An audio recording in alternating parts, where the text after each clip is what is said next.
Welcome back everyone, welcome to civil services study. देखिए, test number 450 लगाते हैं UPSC civil services के लिए। इंपॉर्टेंट होंगे प्रश्न, तो अच्छे से इसका रिवीजन करिएगा। बताइएगा कमेंट करके कि आपके कितने सही हुए। 3 से 4 सेकंड का टाइम मिलेगा एक प्रश्न को पढ़ने के बाद। तो चलिए स्टार्ट करते हैं। इस पूरी की पूरी टेस्ट सीरीज़ की प्लेलिस्ट बना रखी है, वहाँ पर आप टेस्ट नंबर 1 से लेकर 415 तक पहुँच सकते हो और डिस्क्रिप्शन बॉक्स में उसका लिंक है। तो चलिए स्टार्ट करते हैं। आज हो गई है 28 जून 2020। तो क्वेश्चन नंबर 1 है इसका आंसर दीजिए। तो पारिस्थितिकी के अंतर्गत जीवीय संगठन के कौन से स्तर सम्मिलित होते हैं? पारिस्थितिकी के अंतर्गत जीवीय संगठन के कौन से स्तर सम्मिलित होते हैं? जीवोम, समुदाय, समष्टि, जीव। देखिए, कृषि पारिस्थितिकी में तो जीव तो होते ही हैं, जीवोम भी होता है, वायोम भी होता है। वायोम जीवोम एक ही बात है। समुदाय भी होते हैं, समष्टियाँ भी होती हैं, सारे के सारे तो होते हैं। 1 2 3 4 है इसका आंसर फिर। तो देखिए, पारिस्थितिकी के अंतर्गत जीवों के बीच, जीवीय तथा भौतिक पर्यावरण के बीच होने वाली पारस्परिक क्रियाओं का अध्ययन किया जाता है। मूल रूप से पारिस्थितिकी जीवीय संगठन के 4 स्तरों से संबंधित है: जीव, समष्टि, समुदाय और जीवोम। क्वेश्चन नंबर 2 है, इनमें से कौन से जीवधारियों के जीवन को प्रभावित करने वाले महत्वपूर्ण अजैविक घटक हैं? देखिए, किसी पारिस्थितिक तंत्र में 2 प्रकार के कंपोनेंट होते हैं: बायोटिक, एबायोटिक। जैविक घटक, अजैविक घटक। अजैविक घटक की बात हो रही है यहाँ पर। तो तापमान या टेम्परेचर, जल या वाटर, प्रकाश या लाइट, मृदा या मिट्टी। इसके अलावा स्थलाकृतियाँ हो गई, रेनफॉल हो गया। ये सारे के सारे क्या हैं? अजैविक घटक हैं। और जैविक घटक क्या होते हैं? जैविक घटक पेड़ पौधे हो गए, और शाकाहारी जंतु, उनको खाने वाले मांसाहारी जंतु, उनको खाने वाले अपघटक। तो सारे के सारे हैं। 1 2 3 4 है इसका भी आंसर। तो देखिए, जीवों के जीवन को प्रभावित करने वाले महत्वपूर्ण कारक तापमान, जल, प्रकाश और मिट्टी है। बात करें तापमान की, तो तापमान पारिस्थितिक रूप से सबसे अधिक प्रासंगिक पर्यावरणीय कारक है। पृथ्वी पर औसत तापमान ऋतु के अनुसार बदलता रहता है। भूमध्य रेखा से ध्रुवों की ओर और मैदानों से पर्वत शिखर की ओर जाने पर तापमान उत्तरोत्तर घटता जाता है। बात करें जल की, तो तापमान के बाद जीवों के जीवन को प्रभावित करने वाला महत्वपूर्ण कारक जल है, क्योंकि जल के बिना जीवन असंभव है। इस बात से आप भली भांति प्रतीत होंगे, जानते होंगे। जलीय जीवों के लिए जल की गुणवत्ता महत्वपूर्ण होती है। बात करें प्रकाश की, तो पौधे प्रकाश संश्लेषण द्वारा खाद्य उत्पन्न करते हैं। यह एक ऐसी प्रक्रिया है जो ऊर्जा के स्रोत के रूप में धूप उपलब्ध होने पर संभव है। इसलिए हम जीवधारियों के लिए, विशेष रूप से स्वपोषियों के लिए प्रकाश जो है, जो लाइट है, वो मोस्ट इम्पोर्टेंट है। बात करें मिट्टी या मृदा की, तो विभिन्न स्थानों में मृदा की प्रकृति एवं गुण भिन्न भिन्न होते हैं। मृदा की विभिन्न विशेषताएं, जैसे कि मृदा का संघटक, कण साइज की काफ़ी हद तक किसी क्षेत्र की वनस्पति का निर्धारण करते हैं। अब आ जाइए क्वेश्चन नंबर 3 पर। निम्नलिखित कथनों पर विचार करना। 2 स्टेटमेंट है यहाँ पर, बताना कि इनमें से कौन सा करेक्ट है। पहला स्टेटमेंट है, क्या है पहला स्टेटमेंट? पृथ्वी पर पाए जाने वाले कुछ जीव तापमान के व्यापक परास, मतलब वाइड रेंज को सहन कर सकते हैं और खूब पनपते हैं, उनमें खूब बढ़ते हैं। अब ये ऐसे जीव कहलाते क्या हैं? स्टेनोथर्मल। ऐसे जीव स्टेनोथर्मल कहलाते हैं। और कुछ जीव तापमान के कम परास में ही रहते हैं, ऐसे जीव यूरीथर्मल कहलाते हैं। अब बताइए, दोनों के दोनों करेक्ट हैं या कोई एक करेक्ट है, या फिर दोनों के दोनों गलत हैं? ये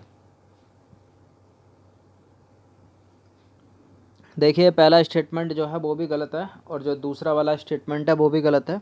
क्योंकि पृथ्वी पर पाए जाने वाले कुछ जीव तापमान के व्यापक परास, मतलब वाइड रेंज को सहन कर सकते हैं और उसमें खूब पनपते हैं, खूब बढ़ते हैं, ऐसे कहलाते हैं यूरीथर्मल। और कुछ जीव तापमान के कम परास में ही रहते हैं, उनको बोलते हैं स्टेनोथर्मल। तो दोनों के दोनों गलत हैं, डी है इसका उत्तर। तो देखिए, पृथ्वी पर पाए जाने वाले कुछ जीव तापमान के व्यापक परास, मतलब वाइड रेंज को सहन कर सकते हैं और उनमें खूब बढ़ते हैं, यूरीथर्मल कहलाते हैं ऐसे, जैसे कि कुत्ता, बिल्ली आदि। लेकिन कुछ जीव तापमान के कम परास में ही रहते हैं, ऐसे जीव स्टेनोथर्मल कहलाते हैं। विभिन्न जातियों का भौगोलिक वितरण काफ़ी हद तक उनकी तापीय सहन शक्ति पर निर्भर होता है। क्वेश्चन नंबर 4 है, जीव का कोई एक ऐसा गुण जो उसे अपने आवास में जीवित बने रहने और जनन करने के योग्य बनाता है, क्या कहलाता है? बताइए। उत्प्रवासन तो हो नहीं सकता ये, उत्प्रवासन को तो एलिमिनेट कर दीजिए। विशिष्टता, अनुकूलन या पर्यानुकूलन? देखिए ये कहलाता है एडप्टेबिलिटी, अनुकूलन, ऑप्शन नंबर सी। तो यह जीव का एक ऐसा गुण है जो इसे अपने आवास में जीवित बने रहने के लिए और जनन करने के योग्य बनाता है। अनेक अनुकूलन लंबे समय की विकास यात्रा के बाद विकसित हुए हैं और आनुवांशिकता स्थिर हो गए हैं। अच्छा, ये गुण होते हैं आकारिकी, कार्यकी और व्यवहारिक। क्वेश्चन नंबर 5 पर आ जाइए। निम्नलिखित कथनों पर विचार करना है। पहला स्टेटमेंट है, मरुस्थलीय पौधों के प्रकाश संश्लेषी मार्ग विशेष प्रकार के होते हैं जिसके कारण वे अपने रंध्र दिन के समय बंद रखते हैं। और मरुस्थलीय पौधे जो होते हैं वो कैक्टस, मरुस्थलीय पौधे जैसे कैक्टस में प्रकाश संश्लेषण का कार्य चपटे तनों द्वारा होता है, पत्तियों द्वारा नहीं होता। बिल्कुल तने द्वारा ही तो होता है। करेक्ट है दोनों के दोनों स्टेटमेंट, सी है इसका आंसर। तो देखिए दोनों के दोनों करेक्ट हैं। अनेक मरुस्थलीय पौधों के पत्तियों की जो सतह है, सतह पर मोटी उपत्वचा जिसको बोलते हैं क्यूटिकल होती है।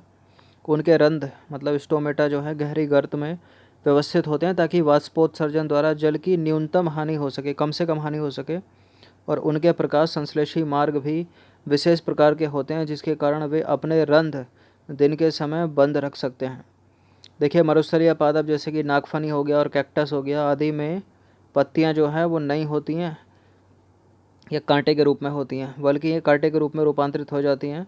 और प्रकाश संश्लेषण का कार्य जो है चपटे तनों द्वारा होता है। इसमें वैक्सीलीफ पाई जाती है इसमें।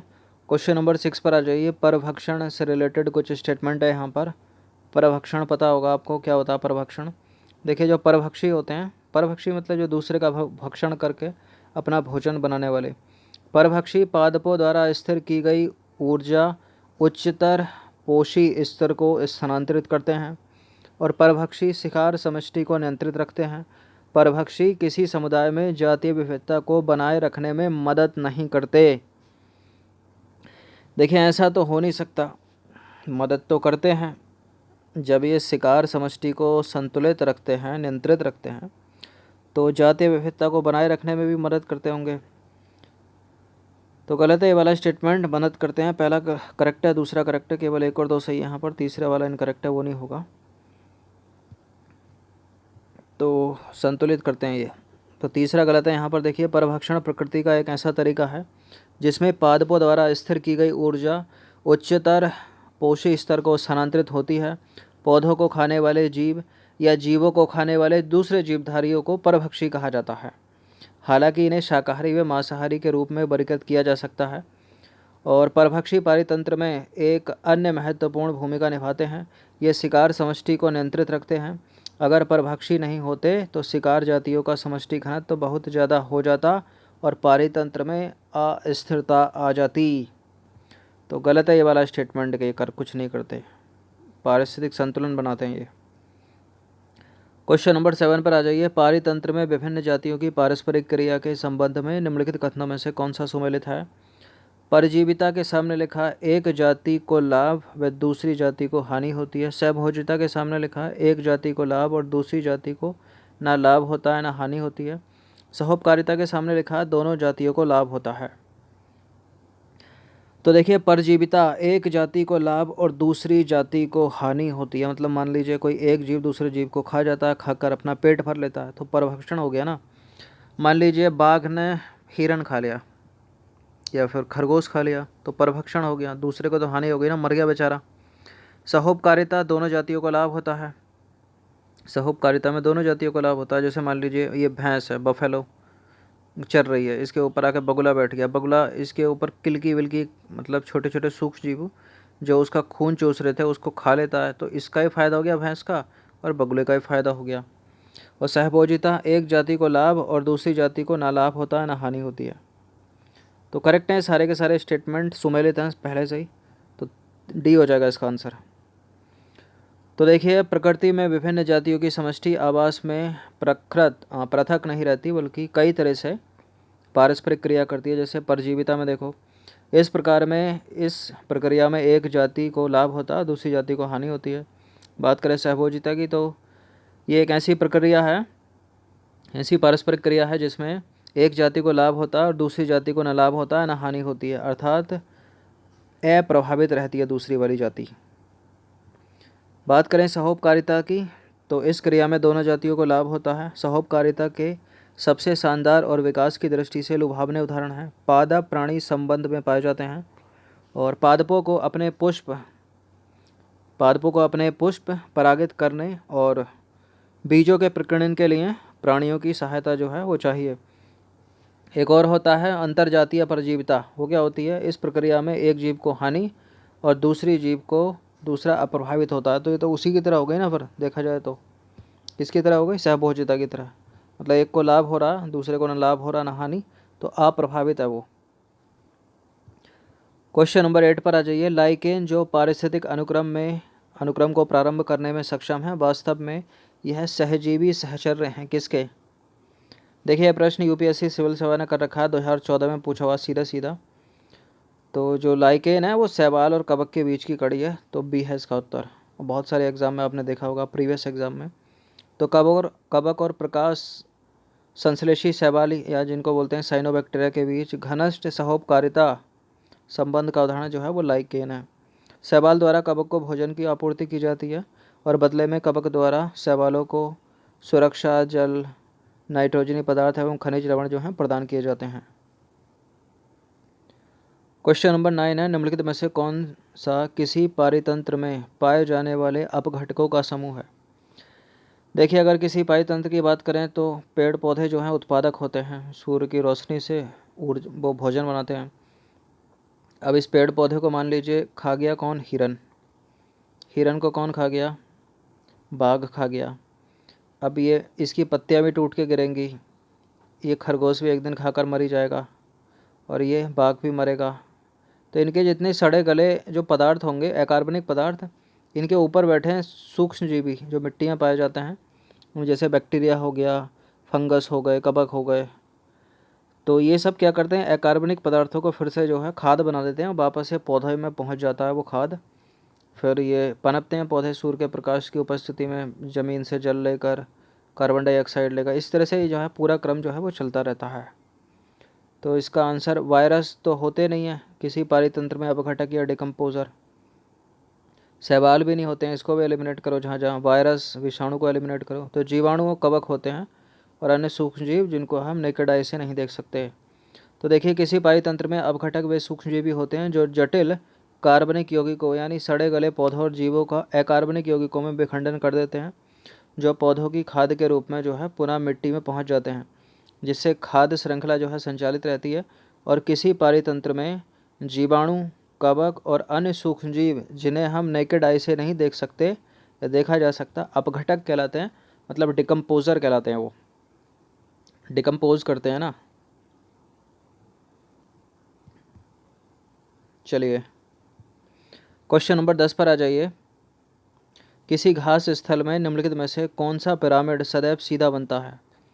किसी घास स्थल में निम्नलिखित में से कौन सा पिरामिड सदैव सीधा बनता है? जैव भार का पिरामिड, संख्या का पिरामिड, ऊर्जा का पिरामिड।